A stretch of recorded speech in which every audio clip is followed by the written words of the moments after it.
السؤال طبعا لكم كلكم. فيصل، هل تحب انك تقدم قصائدك او قصائد غيرك؟ هو الواجب على الشاعر نفسه انه يقدم قصائده اولا، واذا كان بالامكان تقديم قصائد لشعراء اخرين فهذا ما يمنع الشاعر. قدمت قصائد لشعراء اخرين؟ اي نعم. مدفوعة الثمن لك ولا لا؟ بعضها مدفوع بعضها فزعة. إيه؟ طيب لو جاك شاعر ودفع طلب منك انك تقدم قصيدة لها بصوتك، هل تفرض مبلغ معين او تترك الكرامة؟ هي تعتمد، يعني السالفة هذه يا ابو عبد العزيز ولا يهون محمد، تعتمد على نوعية الوضع ونوعية الشخص اللي يكلمك ونوعية الموضوع نفسه. فالامر المادي هذا احنا اخر ما نتكلم فيه. يعني يلزم علينا الرجال نفسه وطريقته وشعره واموره كلها وبعدين نتفاصل. طيب اذا كانت القصيده قصيده كتبها الشاعر مدح في شخصيه، طبعا كتبها عشان يستفيد من وراها ماديا. جميل. من حقك انت انك تطلب من الشاعر، صح ولا لا؟ هو من حقي انا اطلب في هذه موهبه عندك؟ هذه موهبه. أيوه. كلام تم. من حقك انك تستفيد من موهبتك. بالضبط. اللي اعطاك الله سبحانه وتعالى. بالضبط. وحتى لو كانت حتى لو كانت غزليه. نعم. حتى لو كانت نعم. في اي غرض من اغراض الشعر. عرفت؟ جميل. فالنقطه هذه انا اركز عليها بعض الاحيان، وبعض الاحيان يجيني دافع اني ما اركز عليها بحكم الشخص نفسه. طيب لو جاك شخص غير معروف، قصيدته غير معروفه وفي نفس الوقت قصيدته ما هي في مستوى التميز والابداع، يعني عاديه قصيدته، ربما تكون القصيده يعني ضعيفه ولكن بيدفع لك مبلغ، ترضى انك تغنيها؟ هذه يجي فيها رايين يا ابو عبد العزيز. هذه على حسب نوعيه المبلغ. ان كان المبلغ جامد فاحنا بنغنيها، وان كان المبلغ لا والله ما نبغى تغنيها حتى لو ضعيفه. لكن على حسب هو بيعلنها في قنوات، هو انه في قنوات بتقبلها، بيدفع لها فلوس بتقبلها، والقصيده ضعيفه انت تقبلها؟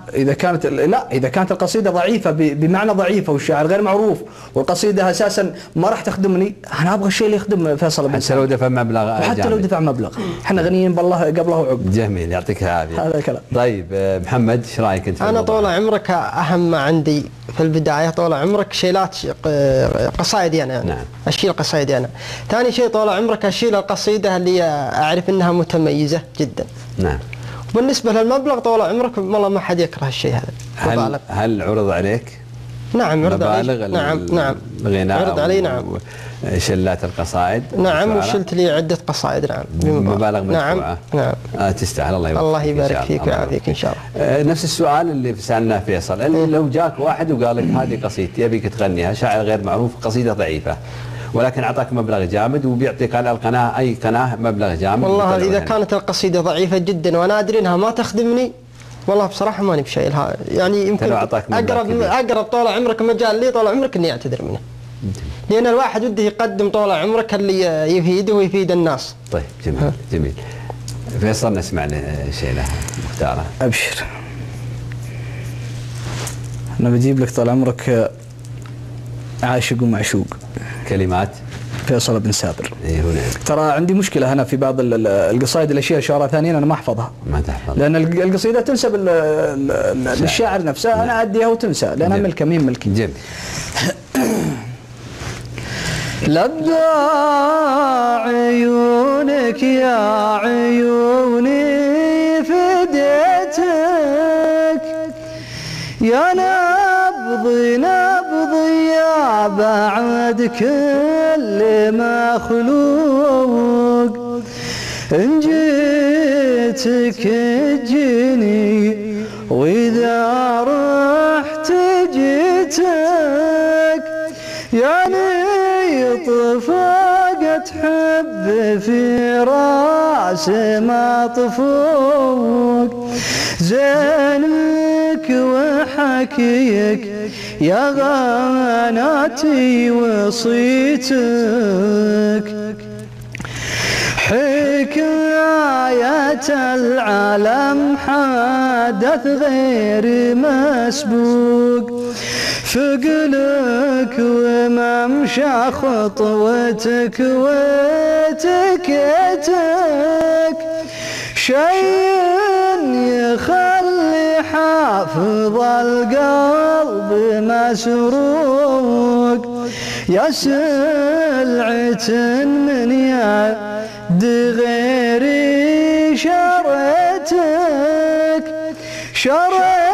شريتها من قبل لا تنزل السوق لا قلت فارقني تراني نسيتك